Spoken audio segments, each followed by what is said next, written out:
Assalamualaikum warahmatullahi wabarakatuh. Di sini saya akan mempresentasikan akuntansi dan manajemen lingkungan. Perkenalkan, saya Trino Vitasari. Dan saya Fariza Dian Safarina. Yang pertama, tentang pengertian. Akuntansi lingkungan adalah cabang akuntansi yang secara khusus berkaitan dengan masalah lingkungan. Akuntansi lingkungan dibagi menjadi dua. Yang pertama ada akuntansi keuangan lingkungan atau AKL, merupakan pelaporan eksternal dalam laporan lingkungan entitas atau laporan tahunan yang diterbitkan. Diatur dalam standar akuntansi seperti laporan keuangan entitas tradisional yang mencangkup biaya perbaikan lingkungan dan biaya lingkungan lain yang terkait aktivitas entitas. Yang kedua ada akuntansi manajemen lingkungan atau AML, merupakan pendekatan akuntansi yang mempertimbangkan dampak keuangan dari kegiatan terkait lingkungan. Tujuan AML mengambil tindakan manajemen korektif untuk mengurangi dampak dan biaya lingkungan. Merupakan alat untuk pengendalian biaya dan manajemen lingkungan yang mempengaruhi kinerja ekonomi dan lingkungan. Contohnya, penerapan pengeluaran perlindungan lingkungan, biaya kepatuhan legislatif, dan investasi. Selanjutnya, definisi AML dari berbagai literatur. Yang pertama ada Bennett and James. AML merupakan analisis dan penggunaan informasi keuangan dan non-keuangan untuk mengoptimalkan kinerja lingkungan dan ekonomi entitas untuk mencapai bisnis yang berkelanjutan. Yang kedua ada IFAK. AML mengidentifikasi, mengumpulkan, menganalisis, dan menggunakan informasi fisik yang digabungkan dengan informasi moneter untuk membuat keputusan. Dan yang terakhir ada dari Setasako. AML menyediakan data penting untuk pengelolaan lingkungan entitas, mencakup metode sederhana hingga komprehensif yang menghubungkan informasi fisik dan moneter untuk pengambilan keputusan. Karakteristik utama akuntansi manajemen lingkungan atau AML. Yang pertama, fokus pada penggunaan informasi akuntansi internal dan bukan eksternal. Prinsip AML menyajikan informasi untuk pihak internal entitas, digunakan untuk perencanaan, pengendalian, dan pengambilan keputusan. Mengumpulkan informasi yang relevan dengan isu lingkungan dalam sistem akuntansi. Memungkinkan manajemen memasukkan masalah lingkungan dalam proses pengambilan keputusan. Yang kedua, memisahkan kebutuhan akan informasi moneter dan informasi fisik atau non-moneter. Yang pertama, informasi lingkungan fisik. Mencakup semua jumlah material dan energi masa lalu, sekarang dan masa depan yang berdampak pada sistem ekologi. Dinyatakan dalam satuan fisik seperti kilogram dan meter kubik. Contohnya, jumlah total air segar yang dikonsumsi, total volume limbah, dan energi yang dikonsumsi. Kedua, informasi lingkungan moneter, berkaitan dengan biaya dan pendapatan lingkungan. Dinyatakan dalam bentuk uni moneter seperti rupiah dan euro. Contohnya, biaya material dari produk dan non-produk, biaya penelitian dan pengembangan lingkungan, serta biaya limbah dan kontrol emisi. Tujuan AML memberikan informasi yang lebih baik dan mendukung proses pengambilan keputusan yang terkait dengan faktor-faktor lingkungan, menunjukkan dampak kegiatan yang berkaitan dengan lingkungan pada laporan laba rugi atau neraca, mengidentifikasi pengurangan biaya dan peluang inovasi, memprioritaskan tindakan lingkungan, mendukung penentuan harga pokok produk, meningkatkan nilai pelanggan, investasi ke depannya dan keputusan lain yang memiliki konsekuensi jangka panjang, serta mendukung bisnis yang berkelanjutan.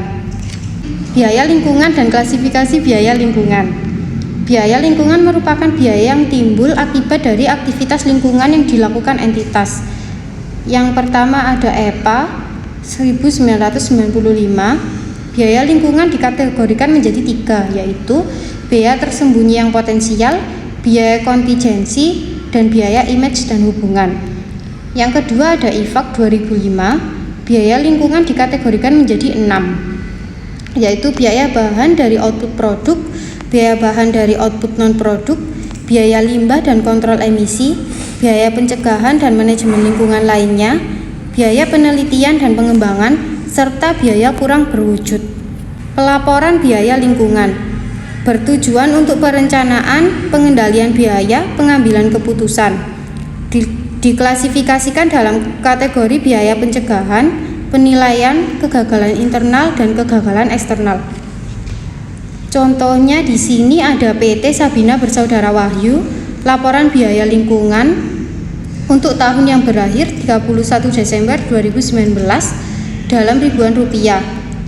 Yang pertama ada biaya pencegahan yang di dalamnya ada biaya pemilihan pemasok sebesar 55.500, pemilihan alat kendali polusi sebesar 174.700, total biaya pencegahan sebesar 230.200. Persentase dari total biaya operasional sebesar 2,62%. Selanjutnya ada biaya penilaian yang di dalamnya mencakup menguji pencemaran sungai sebesar 33.400, pemeriksaan proses 78.200, audit lingkungan 102.000, dengan total biaya penilaian sebesar 213.600. Persentase dari total biaya operasional sebesar 2,43%. Selanjutnya ada biaya kegagalan internal yang di dalamnya ada mendaur ulang sisa bahan sebesar 103.700, mengolah limbah beracun sebesar 110.500, di mana total biaya kegagalan internalnya sebesar 214.200. Persentase dari total biaya operasional sebesar 2,43%. Selanjutnya ada biaya kegagalan eksternal yang di dalamnya ada pembersihan tanah yang tercemar sebesar 242.000, pembayaran kalah gugatan pengadilan sebesar 200.000, dengan total biaya kegagalan eksternalnya 442.000. Persentase dari total biaya operasional sebesar 5,02%. Jika dijumlah keseluruhan biaya lingkungan mencapai 1.100.000 dan persentase dari total biaya operasional sebesar 12,50%. Di situ ada catatan total biaya operasional sebesar 8.800.000. Total biaya operasional digunakan untuk menghitung persentase dari total biaya operasional, di mana total biaya operasional dibagi dengan biaya lingkungan maka menghasilkan persentase dari total biaya operasional. Selanjutnya PT Sabina Bersaudara Wahyu membuat laporan keuangan lingkungan untuk tahun yang berakhir 31 Desember 2019 dalam ribuan rupiah.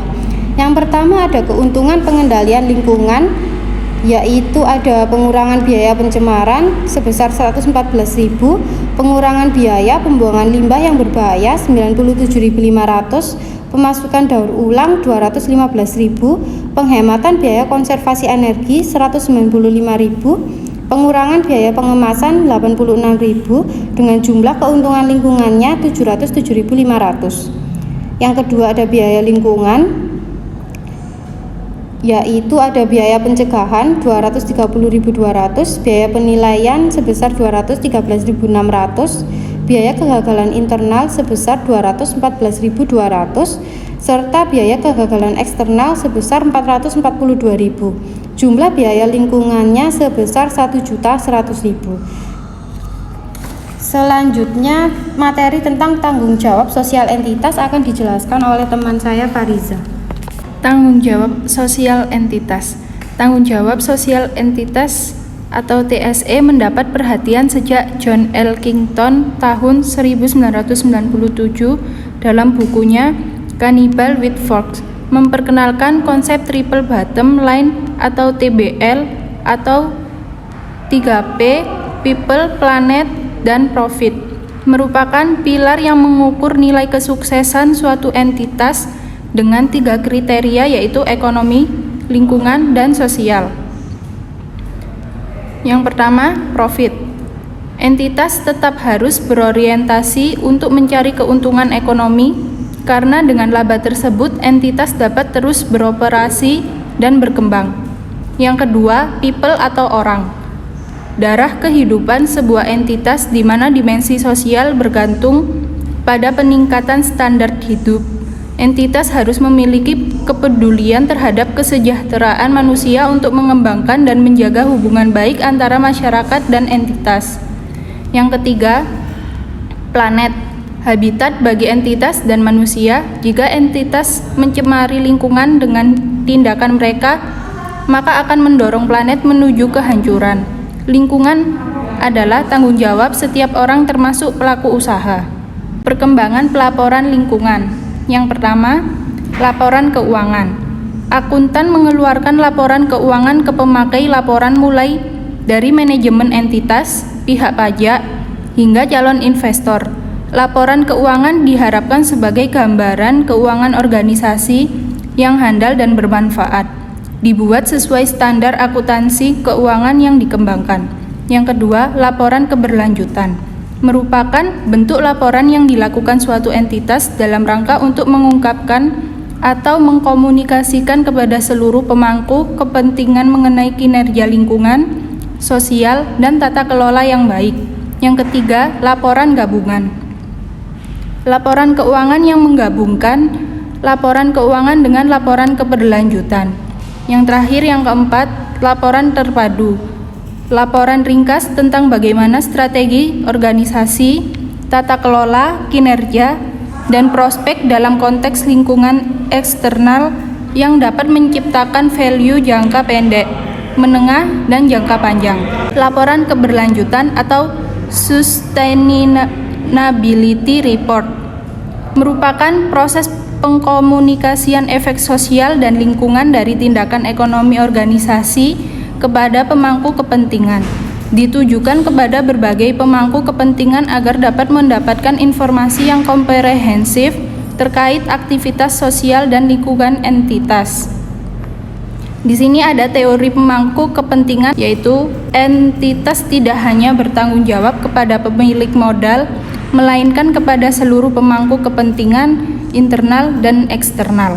Pengelompokan pemangku kepentingan yaitu ada dua. Yang pertama, pemangku kepentingan primer, pemegang saham, pemilik, investor, karyawan, dan konsumen. Yang kedua, pemangku kepentingan sekunder, pemerintah, masyarakat umum, dan lingkungan. Standar laporan keberlanjutan. Pedoman atau standar pelaporan keberlanjutan yang saling sering digunakan adalah Global Reporting Initiative. GRI merupakan organisasi internasional yang berbasis di Amsterdam, Belanda.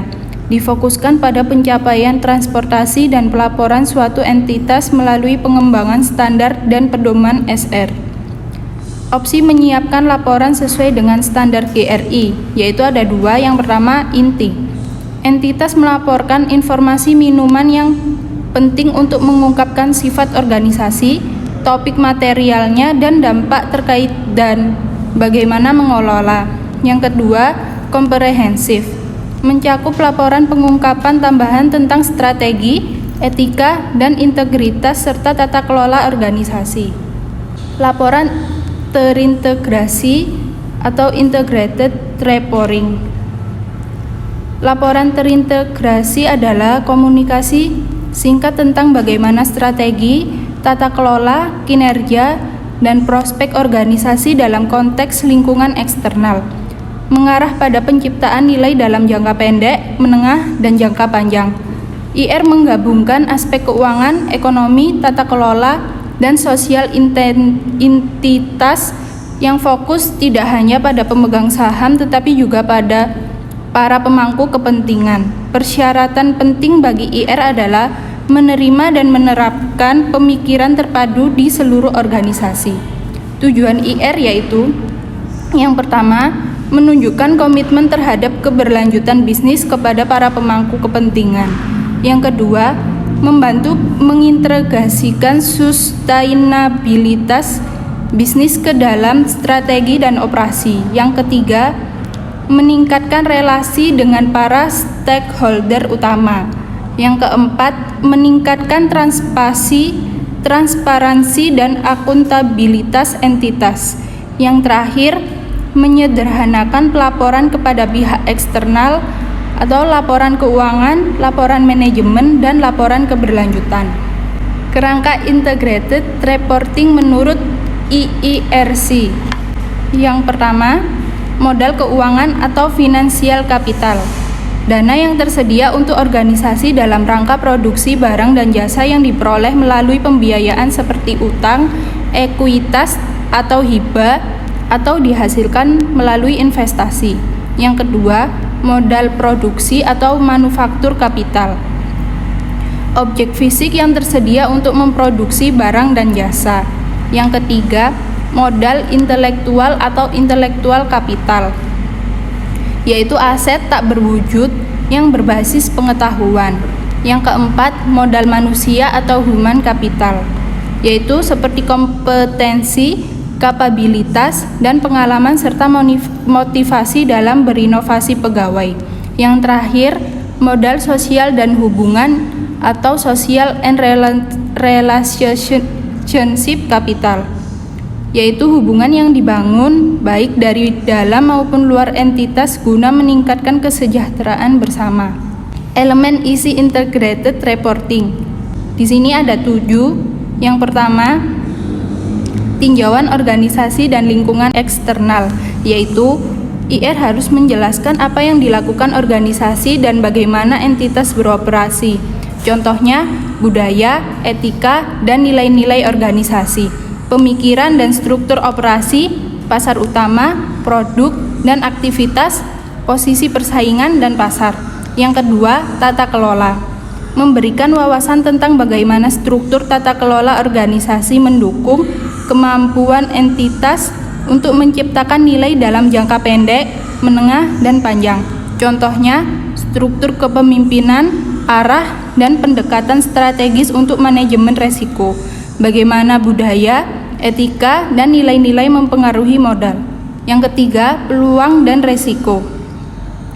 Mengeksplorasi peluang dan resiko yang mempengaruhi kemampuan organisasi untuk menciptakan nilai dalam jangka pendek, menengah, dan panjang, serta bagaimana entitas mengatasinya.